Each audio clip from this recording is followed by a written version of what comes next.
आप देख रहे हैं आज तक। नमस्कार, आपके साथ मैं हूं नवजोत रंधावा। कृषि कानूनों के खिलाफ लगातार किसानों का हल्ला बोल जारी है। दिल्ली से करनाल तक घमासान मचा हुआ है। करनाल की तस्वीरें आपको दिखाएंगे, जहां पर आज हरियाणा के मुख्यमंत्री मनोहर लाल खट्टर ने एक पंचायत को संबोधित करने का ऐलान किया था, लेकिन किसानों ने प्रदर्शन की तैयारी वहां कर रखी थी। काले झंडे दिखाने का पूरा प्लान था, लेकिन पुलिस ने बड़ा एक्शन लिया। विरोध प्रदर्शन कर रहे किसानों को पुलिस ने दौड़ा कर पीटा। आंसू गैस के वहां गोले छोड़े गए। प्रदर्शनकारियों को पुलिस ने दौड़ा कर पीटा। आंसू गैस के गोले छोड़े गए और पानी की बौछारें भी उन पर की गई। करनाल के कैमला गांव में आज पहुंचना था हरियाणा के मुख्यमंत्री को, लेकिन उससे पहले ही वहां पर हंगामा हो गया। हमारे साथ इस वक्त सिंघू बॉर्डर से आशुतोष मेरे सहयोगी जुड़ चुके हैं। चंडीगढ़ से हमारे साथ सत्येन चौहान लगातार जुड़े हुए हैं। सत्येन, पहले आप ही के पास आना चाहूंगी। इसके बाद लगता है कि मुख्यमंत्री पहुंचेंगे कैमला गांव। देखिए नवजोत, अभी तक आधिकारिक पुष्टि नहीं हुई है, लेकिन जिस तरीके से भीड़ ने मुख्यमंत्री के लिए बनाए गए पूरे स्टेज को तोड़ दिया है, कुर्सी टेबल उठाकर फेंक दिए हैं, और जिस हेलीपैड पर कैमला गांव में ही जहां पर ये जनसभा हो रही है, वहीं पर मुख्यमंत्री के लिए स्पेशल हेलीपैड बनाया गया था, और इस हेलीपैड पर भी जो प्रदर्शनकारी है वहां पर पहुंच गए हैं। उन्होंने हेलीपैड पर कब्जा ले लिया है। ये भी बताना चाहूंगा नवजोत कि यहाँ पर आज पहले से ही पिछले कई दिन से हरियाणा पुलिस तैयारी कर रही थी। हजारों की तादाद में पुलिस फोर्स को यहाँ पर तैनात किया गया था। आसपास के जिलों के भी पुलिस के सुरक्षा बलों को यहाँ पर बुलाया गया था, लेकिन बावजूद इसके भीड़ को नियंत्रण करने में पुलिस कामयाब नहीं रही। साथ में ये भी बता दूं नवजोत कि अगर तापमान की बात करूं तो 3 से 4 डिग्री यहाँ का तापमान है, और इस तापमान में वाटर कैनन का इस्तेमाल जमकर किया गया है। तस्वीरें आप देख सकते हैं इन दृश्यों में, जिस तरीके से वाटर कैनन का इस्तेमाल किया जा रहा है। आंसू गैस के गोले छोड़े जा रहे हैं। पुलिस ने धक्का मुक्की भी की है, लाठीचार्ज करने की भी कोशिश की है, लेकिन बावजूद इसके ये किसान रुके नहीं है। नवजोत, सत्येन, आशुतोष भी मेरे साथ। आशुतोष, लौटती हूँ। बस एक अपडेट सत्येंद्र आपसे लेना चाहूंगी, क्योंकि जब ये किसान ही है जो वहां पर काले झंडे दिखा रहे थे, क्या किसान वहां पर उग्र हो गए थे कि पुलिस को बल प्रयोग करना पड़ा? जी देखिए, पिछले कई दिनों से एक तरफ सरकार ये कोशिश कर रही थी कि यहाँ पर किसानों को बुलाकर उनसे मुख्यमंत्री संवाद करेंगे, उनको तीनों कानूनों के बारे में बताएंगे, तो दूसरी तरफ किसान संगठनों ने पहले ही ऐलान कर दिया था कि यहाँ पर हम कार्यक्रम नहीं होने देंगे। यदि कार्यक्रम करना है, संवाद करना है, तो हमारे साथ किया जाए। ठीक इससे पहले एक वाकया जींद का हुआ था, जहाँ पर हरियाणा के डिप्टी चीफ मिनिस्टर को जाना था, उनका हेलीपैड तोड़ दिया गया था। और यहाँ पर आज ही हरियाणा के जो विधानसभा के डिप्टी स्पीकर हैं, उन्होंने कल एक फतेहाबाद में एफआईआर दर्ज कराई है, जिसमें 7 किसानों को नामजद किया गया है कि उनके घर का घेराव किया गया है। तो इस तरह की टकराव की स्थिति मुख्यमंत्री ही नहीं, पूरे राज्य से आ रही है। और आज ही मुख्यमंत्री का जो कार्यक्रम था पिछले कई दिन से प्रस्तावित था, और यहाँ पर जो दृश्य देखने को मिल रहे हैं वो अपने आप में बता रहे हैं कि ये टकराव कितना भयंकर यहाँ पर हुआ है। नवजोत, क्योंकि किसान नहीं चाहते, किसान सीधे तौर पर तीनों कृषि कानूनों को रद्द करने की मांग को लेकर ही अड़े हुए 44वां दिन लगातार। सिंघू बॉर्डर से भी मेरे साथ इस वक्त आशुतोष जुड़े हैं। आशुतोष, देखिए ये बानगी है, यहाँ पर मुख्यमंत्री का कार्यक्रम समझाने की कोशिश की जानी थी यहाँ पर मुख्यमंत्री की तरफ से कि तीनों कृषि कानून किस तरीके से किसानों के फायदे के लिए लगातार, चाहे केंद्र सरकार हो, हरियाणा में बीजेपी की अपनी सरकार है, बताने की कोशिश हो रही है। पंजाब में कुछ बीजेपी कार्यकर्ताओं ने कोशिश जरूर की थी, लेकिन वहां पर भी कुछ ऐसी तस्वीरें और खबरें आ रही हैं कि वहां भी विरोध हो रहा है। लेकिन यहाँ पर हरियाणा के मुख्यमंत्री मनोहर लाल खट्टर, उनका अपना जिला पड़ता है ये करनाल का पूरा इलाका कैमला गांव, और यहाँ पर पहुंचना था, लेकिन उससे पहले काले झंडे उनको दिखाए गए। विरोध उनका हुआ, और किस तरीके से विरोध हुआ कि पुलिस ने भी बल प्रयोग किया। तापमान 3 डिग्री तक है, लेकिन कैसे पानी की बौछारें किसानों पर की गई, आंसू गैस के गोले छोड़े गए। ये वो तस्वीरें भी हम आपको दिखा रहे हैं। इस बीच न सिर्फ हरियाणा बल्कि पंजाब, दोनों के किसान इस वक्त दिल्ली की सरहदों पर डटे हुए हैं। तीनों कृषि कानूनों का विरोध लगातार हो रहा है। सरकार से कई दौर की बातचीत हो चुकी है, बावजूद इसके बात नहीं बनी। एमएसपी को लेकर और तीनों कानूनों को रद्द करने को लेकर अभी भी बात अड़ी हुई है। अगले दौर की बातचीत से पहले रणनीति सिंघू बॉर्डर पर बन रही, वहां से हमारे साथ आशुतोष इस वक्त जुड़ चुके हैं। आशुतोष, वहां की भी तस्वीरें दिखाइए, क्या चल रहा है आज? नवजोत, ये जो परिप्रेक्ष्य है पूरा, इसको समझने के लिए सबसे पहले दर्शकों को एक अपडेट दे दे कि आज 12 बजे, लगभग 12:30 बजे एक बैठक शुरू हुई। तमाम जो किसान नेता हैं, एक रणनीति के तहत, और रणनीति यही थी कि जो सरकार पर दबाव बनाए। दबाव कैसे बनेगा, आप तस्वीरें हरियाणा से देख रही हैं। ये वो भी जवाब है कि जो लगातार ये कहा जा रहा था कि देखिए तो पंजाब के किसान हैं, अब देखिए हरियाणा में क्या हो रहा है। जाहिर है सरकारी प्रोग्राम है तो व्यवस्था होगी। यहाँ सिंघू बॉर्डर पर हजारों की संख्या में जो किसान है, उनका परिवार है, रिश्तेदार है, हर कोई लगातार आ समर्थन देने के लिए। पिछले कुछ दिनों से संख्या लगातार बढ़ी है, मौसम चाहे कितना भी खराब हो, और इसीलिए जाहिर है पुलिस बंदोबस्त यहाँ भी बढ़ाया गया है। यहाँ पर कोई हो हल्ला नहीं हुआ। ज्यादातर जो आंदोलन है वो शांतिपूर्ण है। बैठकों में अलग अलग रणनीति बनाई जा रही है। 23 जनवरी को तो ये तमाम किसान है अलग अलग राज्यों में राज्यपालों के घर का घेराव भी करेंगे। अब आपने हरियाणा में प्रदर्शन देख लिया, पंजाब में पहले ही हो रहा है, शाहजहांपुर में पहले ही बैटल पॉइंट बना, वहां किसान बैठे हुए हैं। राजस्थान से चले हैं, महाराष्ट्र से चले हैं, छत्तीसगढ़ से आज किसानों की एक टोली यहां पर पहुंची है। वहां उत्तराखंड से किसान निकले थे, उनको अलग बॉर्डर पर रोका गया है। पश्चिम उत्तर प्रदेश के किसान निकले हैं। तो ये जो दायरा है प्रदर्शन का, जो संख्या है वो लगातार बढ़ रही है, और इसका ऐलान ही संयुक्त किसान मोर्चा ने किया था कि ये जो लड़ाई है, अगर सरकार पीछे नहीं हटती है तो किसान भी पीछे नहीं हटेंगे। 9 दौर की बातचीत अगर बेनतीजा रही है तो अब किसान जो है उग्र हो रहे हैं, क्योंकि उन्हें लगता है कि वो अपनी जगह पर सही हैं और सरकार को कानून वापस लेना चाहिए। और इसीलिए आज जो आप प्रदर्शन की तमाम तस्वीरें देख रहे हैं, ये आने वाले दिनों में बढ़ भी सकती हैं। बिल्कुल, जरा एक तस्वीर हम आपको दिखाते हैं। देखिए, ये गाजीपुर बॉर्डर की तस्वीर है जहां दंगल चल रहा है। हमारे सहयोगी वहां से भी इस वक्त हमारे साथ मौजूद हैं। यानी पूरी तैयारी, यहीं पर राकेश टिकैत ने भी मोर्चा संभाल रखा है, राम किंकर, और वो बार बार कह रहे हैं कि हम पूरी तैयारी करके आए हैं। 6 महीने तो छोड़िए, अब तो 2024 तक यहीं तक रहेंगे। बिल्कुल बिल्कुल, और 2024 इसलिए क्योंकि चुनाव का वक्त आने वाला है। जरा देखिए सांकेतिक तौर पर जो किसान है वो आंदोलन के जरिए क्या बताना चाहते हैं। ये जो आप इस वक्त देख रहे हैं दंगल सजा हुआ है, ये मिट्टी में नहीं हो रहा है, कोई अखाड़ा नहीं है, कुश्ती का मैदान नहीं है, लेकिन हाईवे पर ये इस वक्त हो रहा है। और सबसे खास बात, यहाँ पर दो जो पहलवान हम कह सकते हैं, लेकिन अभी बच्चे ही हैं। अंशिका नाम की एक पहलवान है जो कि एक दूसरे लड़के से लड़ाई लड़ रही है। आप देख सकते हैं किस तरह से अंशिका और उसके बीच में लगातार द्वंद्व चल रहा है। तो चूंकि कुश्ती जो है दाव पेच का खेल है, तकनीक का खेल है, ऐसे में संकेत दिया जा रहा है कि किस तरह से क्या दाव लगे कि सरकार को यहाँ पर कुछ निकले। और आप देखिए कि ये सिर्फ पंजाब और हरियाणा ही नहीं बल्कि अलग अलग राज्यों से जो पहलवान हैं, जो पहलवान बहुत उच्च श्रेणी में पहुंच चुके हैं, वो पहलवान यहाँ पर आ रहे हैं, परफॉर्म कर रहे हैं, और जो भी जीत रहा है उसको जो है यहाँ पर इनाम दिया जा रहा है। और एक एक करके काफ़ी कोऑर्डिनेटेड वे में यहाँ पर स्कूली बच्चे भी कुश्ती कर रहे हैं। जो ऑर्गेनाइजर हैं उनसे मेरी बात हुई, उन्होंने साफ तौर पर कहा कि हम इस कुश्ती के जरिए ये दिखाना चाहते हैं कि जो पहलवान है उनका भी समर्थन हमारे साथ है और वो सभी इस किसान आंदोलन से जुड़े हुए हैं।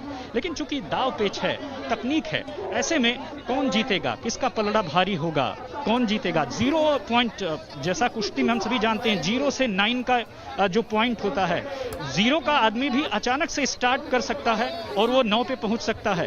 तो चितपट का खेल है, दाव का खेल है। ऐसे में बताना चाह रहे हैं कि हमें दावे में न फंसाइए, हमें तकनीक न बताइए, हमारे कानून को, तीनों कानूनों को खत्म कीजिए, तब हम बात करेंगे। तो एक संकेत है, एक मैसेज है सरकार को, और यह मैसेज सिर्फ और सिर्फ यही है कि दाव पेच नहीं चलेगा, लेकिन किसका पलड़ा कब भारी होगा कुछ कहा नहीं जा सकता। ऐसे में सबको इंतजार है 15 जनवरी का, जब किसान संगठनों की बातचीत होगी। आपको याद होगा इससे पहले राम किंकर नजर आप बनाए रखिए। आशुतोष भी हमारे साथ जुड़े हुए थे, नजर बना रखिए। शुक्रिया सत्येंद्र आपका भी इस पूरी जानकारी के लिए। बहरहाल आगे बढ़ेंगे। महाराष्ट्र में उद्धव सरकार ने वीवीआईपी नेताओं की सुरक्षा में कटौती कर दी है।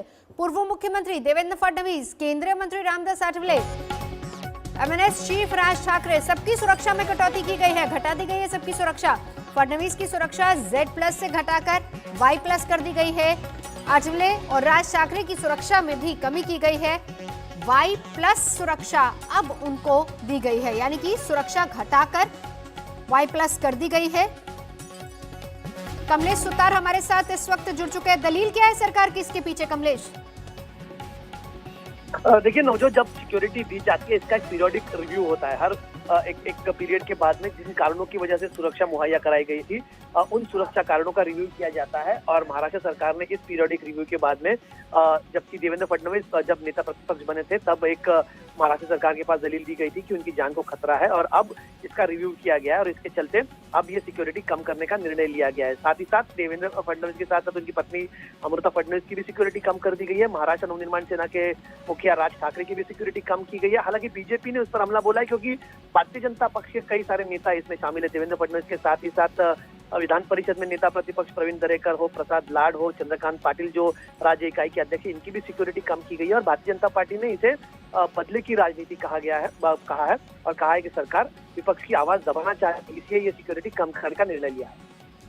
चलिए, सियासत एक तरफ, लेकिन सरकार भी अपनी दलील इसको देकर दे रही है। लेकिन आने वाले समय में जरूर लग रहा है कमलेश की इसको लेकर सियासी हंगामा तो होगा ही। आप रहिए हमारे साथ, हमारे सहयोगी इस वक्त पूरी जानकारी हमें इस मामले में दे रहे थे। बहरहाल आगे बढ़ेंगे। केंद्र सरकार ने टीकाकरण अभियान की तारीख का ऐलान कर दिया है, लेकिन कई राज्यों से मुफ्त वैक्सीन की मांग भी अब उठ रही है। ममता बनर्जी ने ऐलान कर दिया है कि वो पश्चिम बंगाल में सबको मुफ्त में वैक्सीन देंगी। दिल्ली में भी ऐसी ही तैयारी है। कल मुख्यमंत्री जी ने डिमांड की है, ट्वीट किया था, उन्होंने कहा था कि पूरे देश में मुफ्त दी जानी चाहिए। और 3 दिन पहले यूनियन हेल्थ मिनिस्टर के साथ मेरी बीसी थी, वीडियो कॉन्फ्रेंसिंग थी, तब भी मैंने उनके सामने रिक्वेस्ट की थी कि भाई देश के सभी नागरिकों को मुफ्त दी जानी चाहिए। उस टाइम सारे मंत्री भी थे, सारे देश के हेल्थ मिनिस्टर्स थे, तो मैंने भी रिक्वेस्ट की थी कि भाई सबसे पूछ लीजिएगा, सबका ओपिनियन यही होगा। सरकार बिल्कुल जनता के हित में ही फैसला करेगी। हमारा मानना है पूरे देश में सबको मुफ्त लगाई जाए। हालांकि बीजेपी ने मुफ्त वैक्सीन की ममता बनर्जी के ऐलान को एक सियासी स्टंट करार दिया है। बीजेपी नेता तथागत रॉय क्या कह रहे हैं, जरा सुनिए। पश्चिम बंगाल सरकार कोरोना की वैक्सीन पूरी जनता को फ्री में यानी कि मुफ्त में बांटेगी, इस पर क्या कह रहे हैं तथागत रॉय, बीजेपी के आला नेता, क्या कहेंगे सरकार के इस फैसले पर बंगाल में? देखिए, ये तो बहुत उचित बात है कि कोरोना वाली वैक्सीन जनता में बंटा जाएगा, लेकिन ये तो केंद्रीय सरकार की योजना है। केंद्रीय सरकार बहुत दिन से कह रहे हैं कि हम बैठक कर रहे हैं, कब से ये योजना चालू करेंगे, किसके बीच योजना चालू करेंगे, और इसके बारे में इन लोगों ने एक प्रोटोकॉल भी जारी किए हैं जिसमें लिखा हुआ है कि पहले जो फ्रंटलाइन वर्कर्स है उनके पास जाएगा, उसके बाद जो सीनियर सिटीजन्स है उनके पास जाएगा, जिसका कोमोर्बिडिटी है उनके पास जाएगा। अब बीच में अचानक ममता बनर्जी आ गई और कहने लगी कि मैं ये करूंगा, वो ये करूंगी, वो करूंगी, कि क्या मतलब बनता नहीं कोई। ये सिंपली क्या कहता हूँ, क्या कहूँ मैं, ये पॉलिटिकल जेस्चरिंग है और कुछ नहीं। पाकिस्तान की तरक्की के तराने गाने वाले इमरान खान के दावों की कलई खुल गई है। शनिवार को रात पाकिस्तान की बत्ती गुल हो गई। ऐसा अंधेरा छाया कि तकरीबन पूरा पाकिस्तान ही रात भर छटपटाता रहा।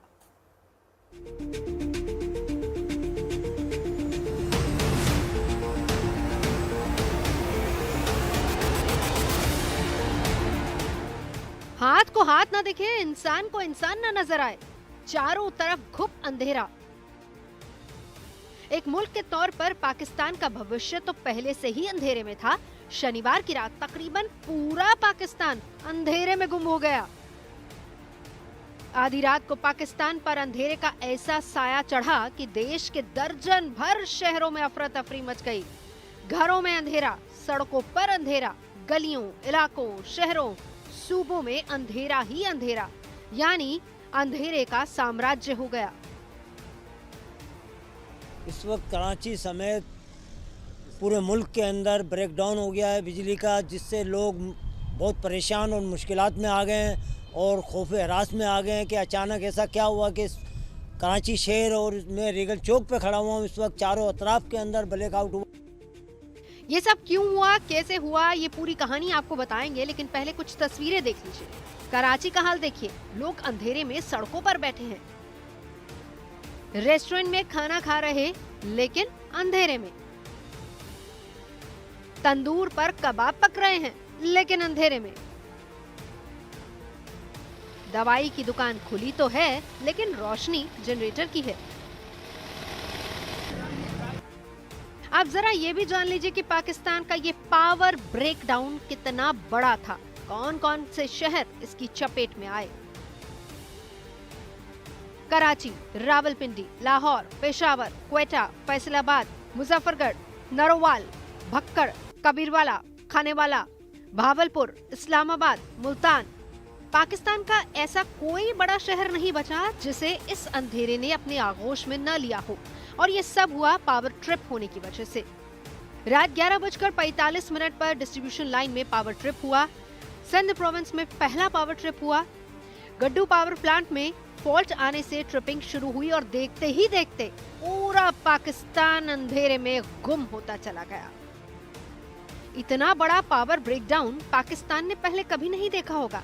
इस्लामाबाद, कराची, रावलपिंडी, कोई भी शहर अंधेरे से अछूता नहीं रहा। सत्ता के गलियारों में खलबली मच गई, हुक्मरानों के पसीने छूटने लगे, पाकिस्तान के बिजली मंत्री ताबड़तोड़ ट्वीट करने लगे। शेख रशीद जैसे कुछ नेताओं को तो इसके पीछे भारत की साजिश नजर आने लगी। पाकिस्तान की तंग सोच की पोल एक बार फिर से खुलने लगी।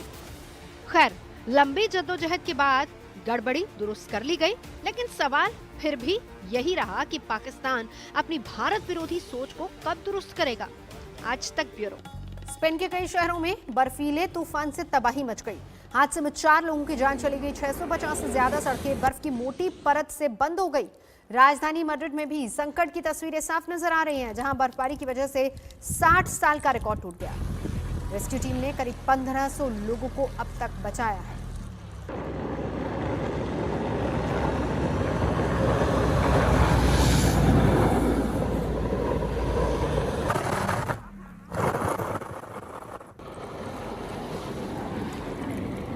तो 3 तस्वीरें स्पेन की तस्वीरें हैं। राजधानी मैड्रिड का हाल क्या है भारी बर्फबारी की वजह से, देखिए ये इन तस्वीरों में 60 साल का रिकॉर्ड टूटा है। रिकॉर्ड हिंदुस्तान में भी टूट रहा है। इसी पर दिखाएंगे आपको हमारी ये खास पेशकश, बर्फबारी जिंदगी पर भारी, अब से कुछ ही देर बाद ठीक 2:30 बजे। नमस्कार, मैं हूं अंजना ओम कश्यप। हमें उम्मीद है ये वीडियो आपको पसंद आया होगा। लेटेस्ट खबरों के लिए यूं ही देखते रहिए आज तक, और इस वीडियो के पसंद आने पर लाइक, शेयर एंड सब्सक्राइब करना ना भूलें।